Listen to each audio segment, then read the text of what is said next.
Hello, everyone, and thank you so much to Matthew Rimmer for inviting us to be speakers at this conference today. Apologies that we can't attend in person. There's numerous reasons, but we're very delighted to share with you a short presentation.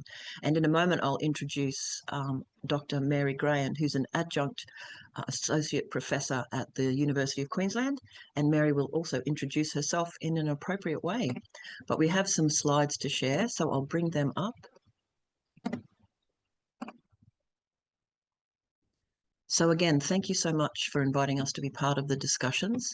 Our talk today is called Rethinking the Foundations of Law and Governance for a Just Energy Transition. And I'd like to acknowledge that I live, work and play on the beautiful lands of the Cubby Cubby people in the Moreton Bay Shire area. I'd also like to acknowledge all First Nations peoples and the remarkable governance system that has cared for country and cared for kin since time immemorial. In our presentation today, I'm going to set the scene, but then Mary Graham will speak about first laws and the relationalist ethos, and I'll reflect on the world of earth laws and what it's telling us about the legal and governance system that's supporting flawed thinking about both our use of the living world and our energy systems. Both Mary and I are fascinated by the world of governance, and I always like to define what that means, certainly in the work I do within the Australian Earth Laws Alliance, keeping it simple to remind people that governance is all about the rules that we make to live, work and play together at every scale of human activity. And what's important in this talk today is that what people see is the way we organise ourselves, that tip of the iceberg. Often folks will engage with the role of what law is doing and how law works, but less often in the Western constructs do people look beneath the activities and look at the culture and the values and the beliefs that are driving the way we organise and work and use resources together. So governance for me personally, and I know Mary and I talk about governance together a lot, governance is everything. It's everywhere all at once. And last year we were delighted to work with Anne Polina, Donna Bagnall, Mary, our dear friend who has recently passed, Ross Williams, Tyson Yunkaporta, Charles Marshall, Shola Diop, Nadeem Samnakay, myself and Michael Davis. This was Anne's brainchild, and what's exciting about this book, and we've been getting some amazing feedback, it's a call to end the conflict against Indigenous peoples and the environment, but it's also an invitation to rethink the legal system. So often Westerners think that if they give a voice to Indigenous people or integrate Indigenous concepts into Western law, that's the way forward.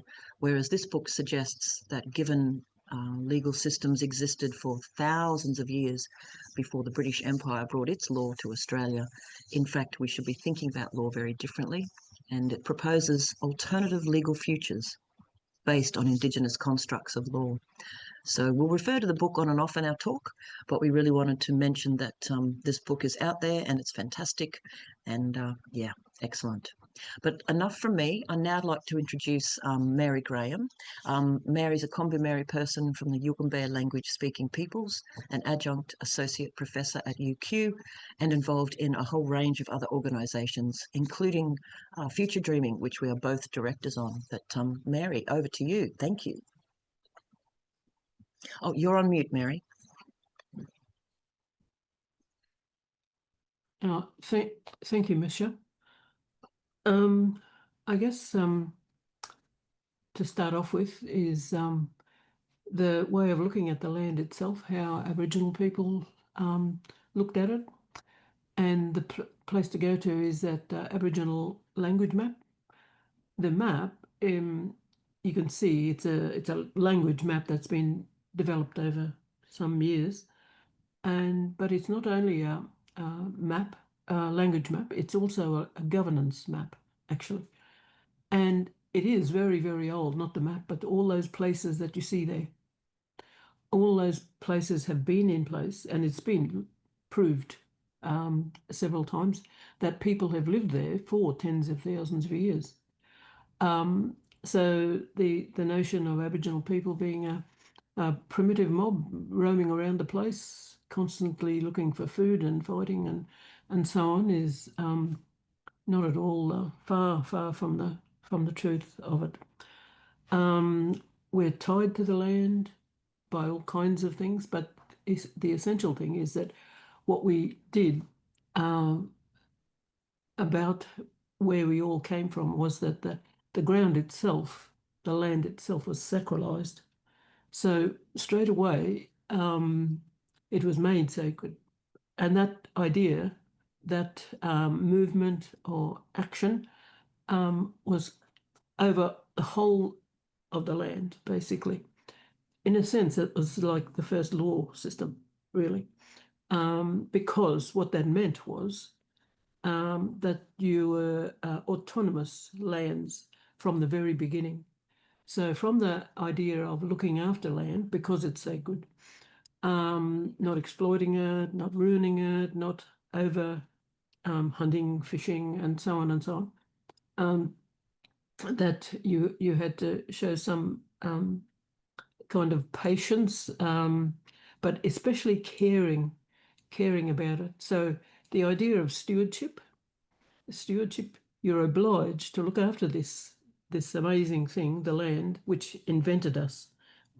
So it invents us, and we are obliged to look after it forever, essentially. So it's a key part of how we look after not just the land, but the whole, all the other life forms within it. They're all sacred, and we all have particular connections to it. So in a way, what this really meant was that your connection to land it's almost genetic, actually. It's not just local. The idea of, for example, there's an old saying about, I think therefore I am. Our equivalent of that is we are placed. We are located. Therefore we are. I am. That kind of idea. So your place, and I'm sorry, I should have said, I am a Combamary person of the Yugambeh language group on the Gold Coast, and my mother's side, she was Waka Waka from 300 or 400 kilometres away northwest of Brisbane. So you could also explain our governance as a relationalist governance, not an absolutist governance, not at all. So you're obliged to get on with your neighbours, whether you like them or not. You have a whole range of diplomatic traditions of how to get on with each other and how to have good systems of settling differences also. So the relationalist idea, rather than a survivalist idea, survivalist where you see other people and land itself and so on as something that could be hostile. So you always have to view them as possibly threatening or somebody or something to be controlled. This idea here of coherence, proportionality, and predictability is what was applied in this long-term observation of the flaws and the talents and intelligence of human beings. And it evolved into our own evolution, social and political evolution, ended up like this. So land is in the middle and everything else comes from that. Just to put it a different way, the book, I really appreciated Anne's book and Paulina's book. The only thing I was wanted to point out in it, though, too, was that now there's a very keen sort of idea and reasonably popular amongst everybody to start looking after land, start looking after the environment and so on and so on. But you can't just do that. What has to happen also is to look at how do you look after people, because the stewardship idea that comes from Aboriginal notions, there's a notion of stewardship, custodianship, and curatorship. So you're looking after the land and the people. And there is an old saying, actually, it's still in place, still in being used. Look after land, look after country, and look after kin, people, your relations, your mob, but meaning all people. So you look after the land first, and then it's sort of like an on the job ancient training. You learn how to look after land, then you know how to look after people. And the idea of looking after people is extremely important, of course. But looking after land shows you the system of that you are looking after. You have this capacity for looking after something outside of the self. And so those three ships there, they're the way of how people can learn and embed in themselves the whole social and political system, Aboriginal, of instilling a conscience, really. And the very valuable idea is to have a collective conscience, and that is the thing that stops people from falling into the trap of competitiveness. So you continue having this stewardship and curatorship of looking after land and people. Being a custodian is the idea of the kind of people that are in charge of and learning, teaching and passing on ideas, the lessons of our ancestors. We don't know, this isn't a culture that looks it worships ancestors. What we see them as is the long-term great teachers of being a human being, being a proper human being. And a proper human being is a being that has a collective conscience, really, because that's their main aim to look for. And that collective conscience, with all of these ships, so to speak, should be the foundational system of law, the economy, and a whole range of other things there. It should start out like that. So there are terrible things. Thank you so much, Mary. I'll jump in now because we've only got a short amount of time, but thank you. That's wonderful. So perfect. I'm going to speak just for a few minutes to reflect on what Mary has said in terms of the current Western legal system we have today. So just briefly, I'm the national convener of the Australian Earth Laws Alliance, but I work in deep partnership with Mary and many other First Nations peoples in Australia and around the world, and really value the systems of governance and law that pre-existed the colonial invasion of the country that we now live in today. So AILA's interest is in the systems change from human-centred, or the image on the left, towards an earth-centred way of being. And for me personally, looking to Aboriginal governance and the systems of deep embeddedness in place and building their law out of place is a huge inspiration, and I think not just an important part of the ancient past and the current, but a hugely important way forward for Western systems to shift towards. As we know, the energy crisis we face today has been driven, many people call climate change and our energy crises as a symptom. And the cause is the way that particularly Western constructs, Western peoples, the world view of industrialization has eaten up the world.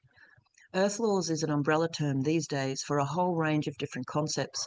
On the left of the umbrella is a number of concepts that are popping up in Western law, which has been a remarkably fast-moving system, like rights of nature, legal personhood for nature, ecocide, and many other ways of trying to push back at Western law, which sees nature as just human property.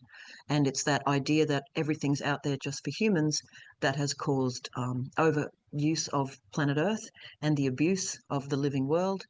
But earth laws is also sometimes seen as a connecting bridge with these ancient and ongoing first laws, exactly as Mary just outlined them. So why am I showing this giant map of redness? This is because our Western legal system, and we have to remember this, I talk about this a lot in my talks for community groups, to remind them that the legal system that came to Australia in 1788 is still very much embedded in the concepts of imperialism, expansionism, extractivism that came here as part of the European way of thinking at that time. Nature is human property. We have a deeply hierarchical society and top-down centralised control. And this is almost the complete opposite of how Aboriginal governance worked, where all people in their local communities were responsible for being, as Mary said, this beautiful concept of the three ships: stewards, curators of country, and custodians of each other and of place.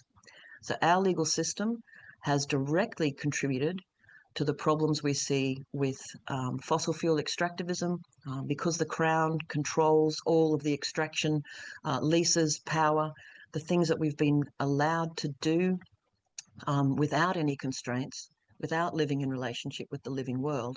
All of these legal constructs, or the roots of the legal system, are still in place today.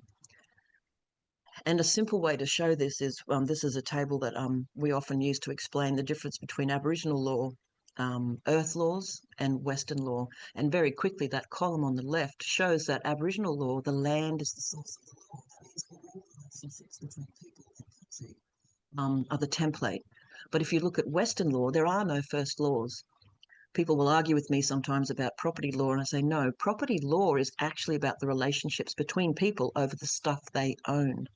But we do not have first laws. We do not have a legal, economic, or political system embedded in the idea that we are in relationship with and part of the living world. And until some of that changes, a lot of the legal ideas or constructs for transitioning to a fair energy future will fail, because they're still built inside this notion that we can do whatever we want so long as we fix up the damage, or so long as it's economic.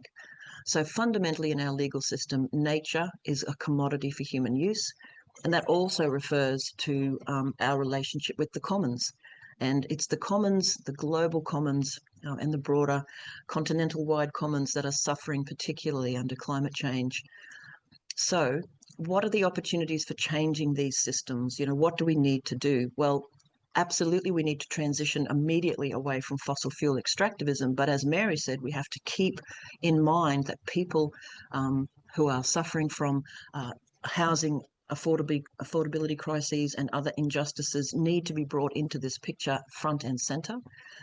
And the reason I love this quote from Margot Neal, she's one of the editors of the Songlines series. She talks about the third archive, this remarkable opportunity we have on this continent in particular to build something new, where Western constructs are shifted and changed to be relational, where we can pull apart the system that has caused most harm, where we recognise, respect and acknowledge that Aboriginal law continues and needs to continue in its own way, shaping and changing by Aboriginal leadership, but Western legal systems need to change so that we find this third way forward where we can have new structures, new institutions, and I think following the leadership of First Peoples and the relationalist ethos will put us in a much better stead to handle the energy issues and the future of life itself. So that's it from us. I think we've just come in under 19 minutes. I set our clock for 18 minutes. So I'd like to thank you for listening to our recording, and I might just stop the sharing so that Mary can say goodbye. And thanks for your time, everyone. Thanks, Mary. Yeah. Thank you, everyone. Good luck.